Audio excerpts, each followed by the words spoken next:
Est-ce que c'est vraiment si dur de faire un Rubik's Cube les yeux bandés? C'est pour répondre à cette question que je vais passer les 7 prochains jours à l'apprendre. Mais pour pimenter un peu tout ça, j'ai demandé à ma copine de mettre une somme d'argent que j'ignore totalement dans ce cube, que je ne pourrai ouvrir qu'une fois avoir réussi. Si jamais les 7 jours sont écoulés avant, je perdrai l'argent.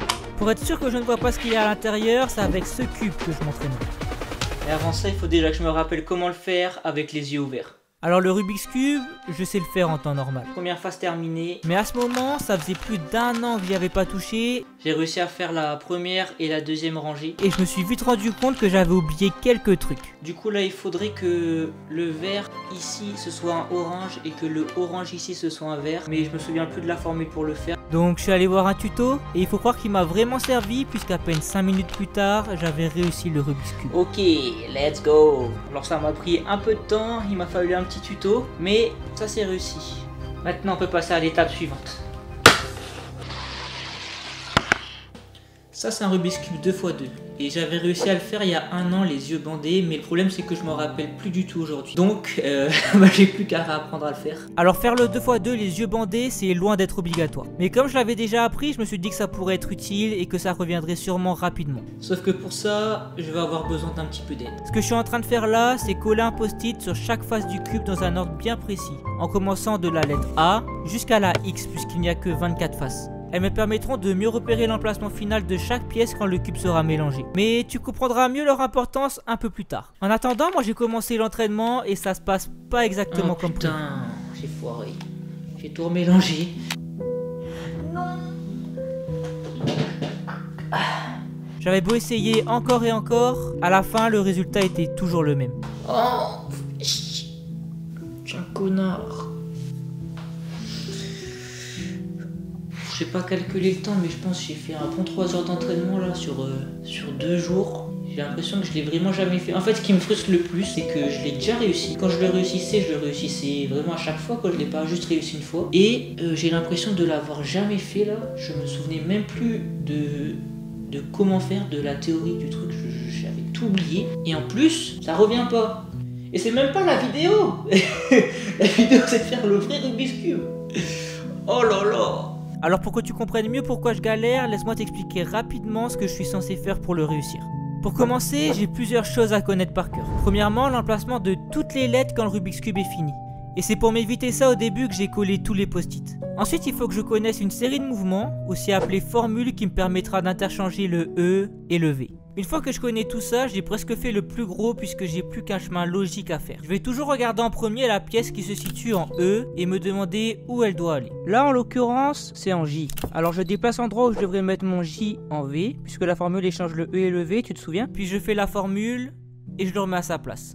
Maintenant, c'est la lettre qui était avant à l'emplacement du J qui se trouve au E et que je vais devoir placer et ainsi de suite. Donc en gros, avant de faire le cube, je dois retenir tous les emplacements qui vont devoir être déplacés. Ce qui équivaut en général entre 5 et 10 lettres à retenir sans faire la moindre erreur. Maintenant, tu comprends un peu mieux pourquoi j'ai ce genre de réaction. Mais c'est que le début des problèmes puisque le 3x3 est bien plus compliqué. Je vais jamais y arriver, putain de merde. Malgré le fait que c'était plus dur que ce que j'avais anticipé, j'ai continué de m'entraîner dans des positions plus ou moins confortables, en avançant d'échec en échec, jusqu'à ce que je finisse par y arriver.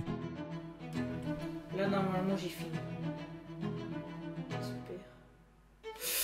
Let's go! Enfin! Oh! Let's go! Bon, maintenant, il me reste plus qu'à le faire en enlevant les étiquettes. Mais ça, je voulais pas le faire n'importe où. Bon ça y est, c'est le grand moment, je vais essayer de le faire sans les étiquettes et pour ça j'ai voulu aller dans un endroit assez calme pour pouvoir bien me concentrer, me recentrer avec la nature, tout ça. Et puis maintenant il reste plus qu'à faire. Donc let's go. Alors c'est ce que j'ai fait et quelques minutes plus tard... Là c'est fini je pense. Let's go! Ok bon, il me reste encore 4 jours pour réussir le Rubik's Cube 3x3, ça va être compliqué. Mais ça va le faire, on attaque directement. À ce moment j'étais à plus de 6 heures d'entraînement sur un truc que j'étais censé déjà connaître. Alors je commençais sérieusement à me demander de combien d'heures supplémentaires j'allais avoir besoin pour réussir le vrai Rubik's Cube. Bon ça y est, je passe enfin au Rubik's Cube 3x3. Aujourd'hui je pense pas que je vais me bander les yeux, je vais faire principalement de la théorie pour comprendre comment ça marche. Mais le problème c'est que je sais pas trop quel tuto regarder. Le problème c'est que des façons de faire un Rubik's Cube les yeux bandés, il y en a plusieurs. Je veux dire, entre le niveau que je vais avoir et la vitesse à laquelle le fait le plus rapide du monde, il y a une différence. 12 secondes pour mémoriser et résoudre, c'est pas humain. Alors est-ce que je devrais plutôt choisir le tuto de 10 minutes ou celui avec les 3 parties de 1 heure? J'ai dû regarder pas mal de vidéos avant de trouver, puis je suis tombé sur celle-ci. You do not need any previous experience solving one of these. In fact, I'm going to assume that you have never solved one of these in your life, and I'm going to teach you how to do it without looking. Alors j'ai commencé l'entraînement en répétant les formules encore et encore. Puis je me suis rendu compte de quelque chose. Bon, là ça fait 2-3 heures que je suis en train d'apprendre les formules qu'il me faut. Et je me suis rendu compte qu'il y en avait une des 3 qui était exactement la même que celle que j'utilise dans le 2x2. Donc ça c'est une bonne nouvelle. Bon, la bonne nouvelle c'est que j'avais pas appris le 2x2 pour rien. Mais la mauvaise c'est que j'avais encore 2 formules à apprendre. Et voilà à quoi elles servent. La première formule sert à placer les coins. La deuxième, qui est la même que le 2x2, sert à placer ce qu'on appelle les arrêts. En gros, c'est toutes les extrémités. Il faut savoir que le cube du milieu ne bouge jamais, donc je n'ai pas de formule à apprendre pour ça. Et là, tu dois te demander, mais à quoi sert la troisième formule? En fait, elle est un peu spéciale puisque je ne devrais pas toujours l'utiliser, mais uniquement si le nombre de lettres que j'ai mémorisé au total est impair.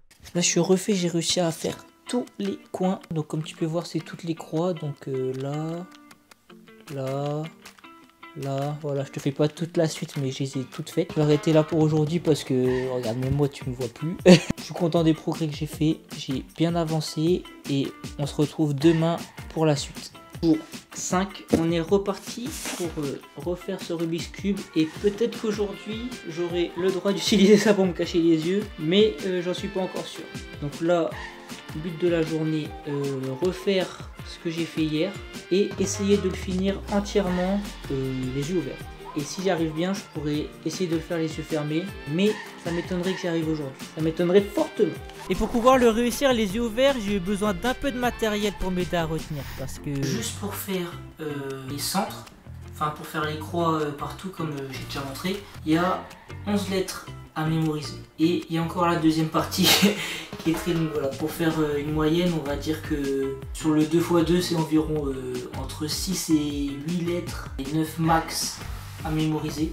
Donc là, c'est plus que le double, ça va être énorme. Énorme. Il va falloir être bon en mémoire. Et c'est maintenant qu'il est temps que je t'explique ma technique secrète pour mémoriser. Celle qui m'a d'ailleurs permis de retenir les 100 premières décimales de pi il y a quelques temps. C'est tout simplement de nous raconter une histoire en associant les lettres 2 par 2. Alors prenons cette liste de lettres par exemple. Voilà l'histoire que je vais me raconter. Mario attrape une banane chaude à côté de Waluigi qui pue. Et une taupe mange une salade orange. Alors oui, ça n'a aucun sens. Et c'est exactement pour cette raison que c'est si facile à retenir. Enfin... facile, c'est un grand mot. Mais je me suis trompé encore une fois.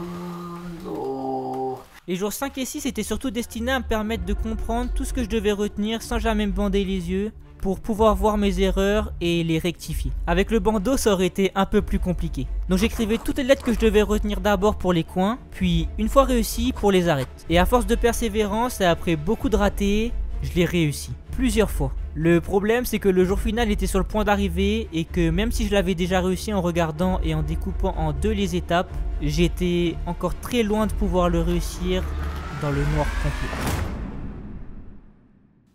Ça y est, on est le dernier jour du défi. Là actuellement il est 13h30, donc il me reste plus beaucoup de temps pour le réussir. Là j'arrive plutôt bien à le faire en regardant mais en préparant avant les lettres. Donc je sais que si je le fais les yeux bandés, je devrais pouvoir le réussir.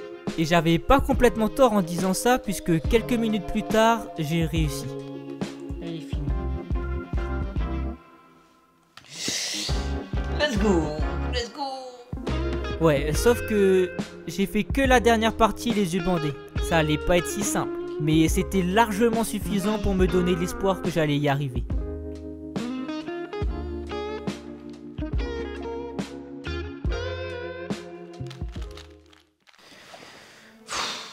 Je suis au bout de ma vie là, j'ai le cerveau qui chauffe, ça fait depuis...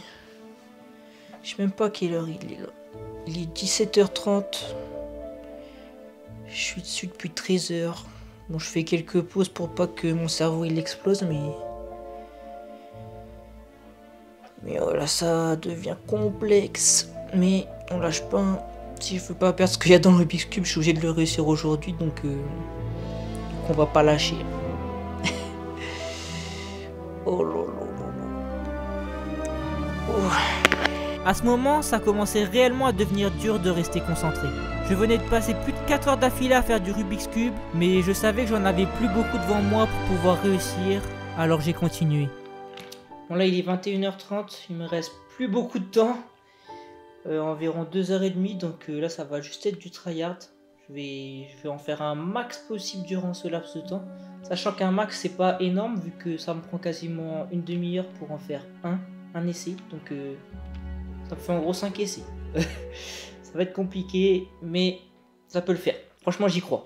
5 essais, grand maximum, c'est ce qu'il me restait. Et c'était clairement pas au moment où je me sentais le J'ai mieux. l'impression que j'ai le cerveau qui va exploser. Là ça fait 30 minutes que je suis en train d'essayer de mémoriser ce cube alors que d'habitude ça prend entre 10 et 15 minutes. Là mon cerveau il est totalement à l'envers, il est 23h. Mais je continue, c'est sûrement mon avant-dernier essai.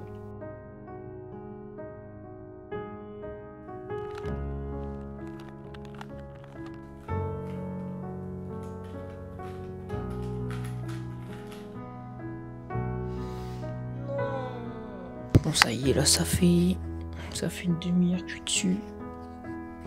Il va être minuit dans 5 minutes et j'arrive à rien retenir, donc tant pis. Le défi est perdu, ce qui est dans le Rubik's Cube est perdu à tout jamais. Après une journée à plus de 10 heures de Rubik's Cube, ça s'est soldé sur un échec. Mais qu'est-ce que j'avais perdu? Je voulais le réussir avant de le savoir. Les quelques semaines qui ont suivi, j'ai continué de temps en temps sans vraiment me mettre la pression. Puis, en regardant le tuto à nouveau, je me suis rendu compte d'un détail que j'avais manqué.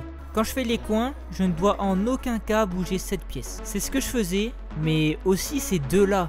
Mais ça, je le savais pas et j'ai ignoré cette règle durant tous mes essais. Après avoir découvert ça, j'ai réessayé et au moment où j'étais sur le point de réussir, regardez là, la caméra elle est pleine et comme par hasard, il vient arriver. Mais du coup, je vais devoir le refaire. Voilà. Je suis quand même revenu le lendemain en le faisant pendant que ma copine était au téléphone et j'ai fini par y arriver. Et là c'est fini.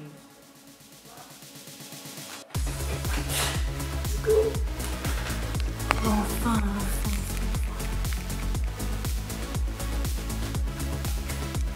Ça y est, c'est l'heure de savoir ce qui se cache dans ce cube. Je vais l'ouvrir tout de suite. Une petite enveloppe. Je vois déjà ce qu'il y avait dedans. Il y a 20 €. Donc ce que je vais faire, c'est que je vais donner cette somme à une association. Et pendant que je suis en train de faire ça, toi tu peux cliquer juste ici pour me voir apprendre un autre truc. Ciao!